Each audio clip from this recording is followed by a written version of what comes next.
welcome back to Movie Review Mom. Thank you for subscribing. And if you haven't done that yet, that's a hint.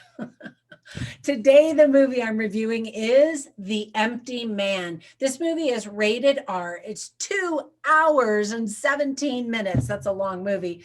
And unfortunately, the movie review mom grade I'm giving it is a C minus. So let me explain why.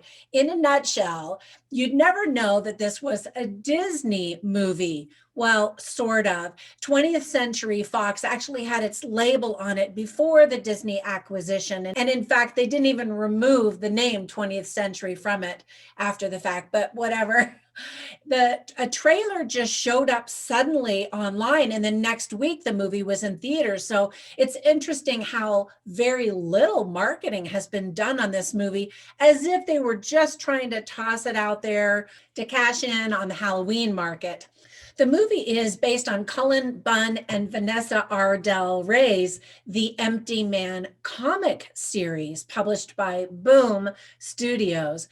This is the directorial debut of David Pryor, which is kind of cool because his great grandfather was the silent movie star John Gilbert.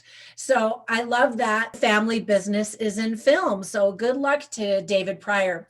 The drama explores supernatural forces, and it's really more of a psychological thriller than a true traditional horror movie. But if you're in the mood for something Halloween-y, this should do the trick. You're definitely never going to want to blow into a glass bottle ever again after seeing this movie. Now, some tips for parents. This is a rated R movie. People die from brutal deaths with blood splatters and gore. So stuff you don't want your kids seeing.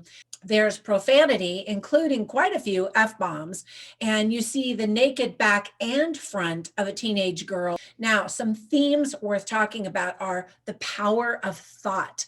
And in fact, here's a quote from a character whose name is Amanda Quayle. She's played by Sasha Fravlova.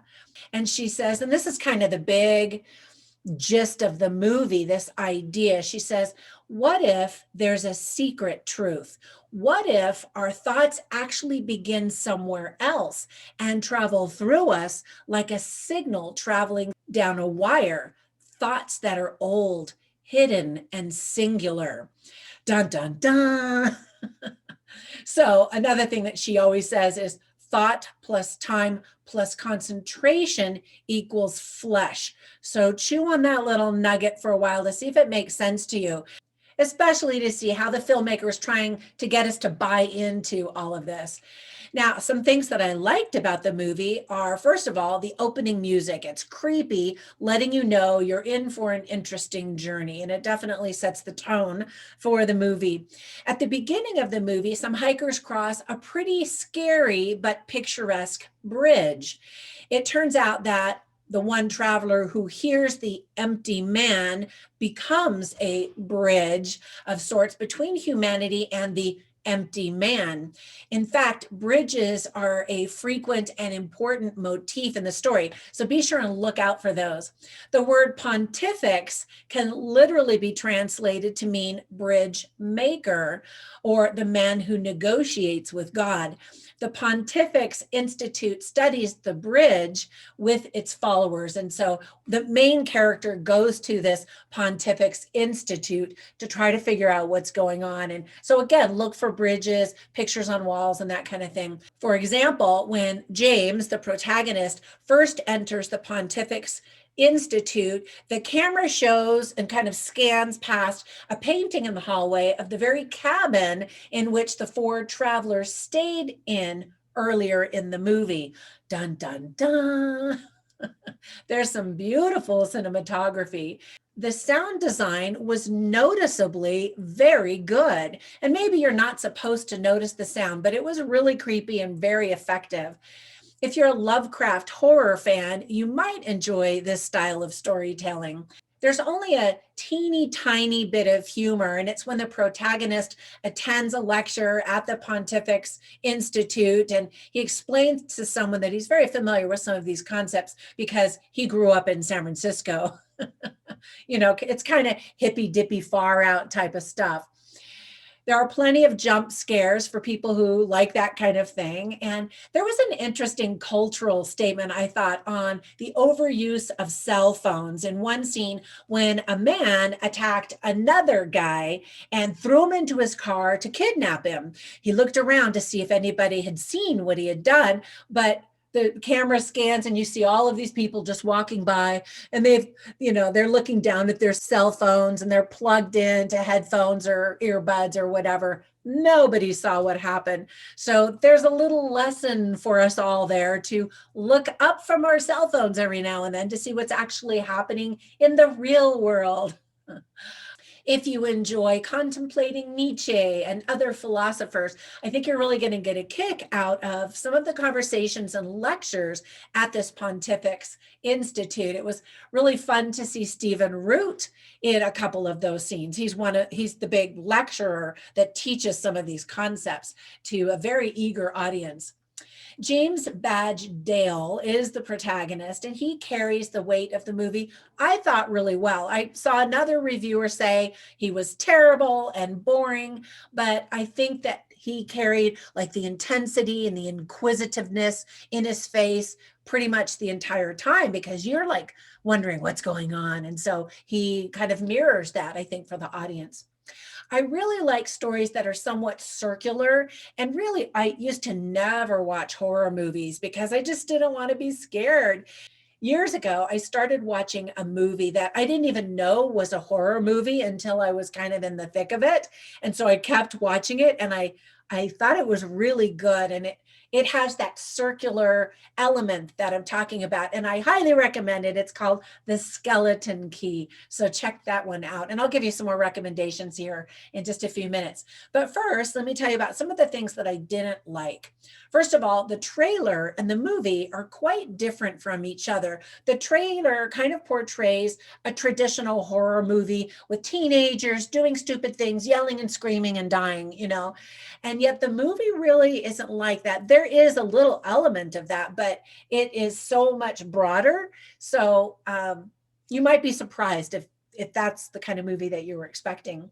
And the movie is unnecessarily long. In fact, you don't even see the title card until 22 minutes into the movie. There's kind of this prologue, which is super creepy, and it does set the tone and give you the backstory for what's happening in the story. And it is important, and it all ties in the end. But there definitely are some scenes that could have been cut or shortened to shorten the length of the movie, because it does kind of tend to wear on you. And you're like, okay, already, what's happening?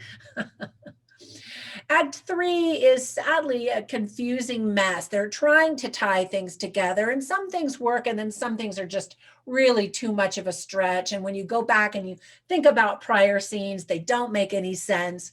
The movie poster is incredibly vague and uninformative, and there should have been more triangles in the actual movie to connect with the poster. And if there were, I guess I missed them. I mean, there were a few times you see images of people and they're kind of sitting with their hands like that, kind of making a triangle, but that's all I can really remember of it.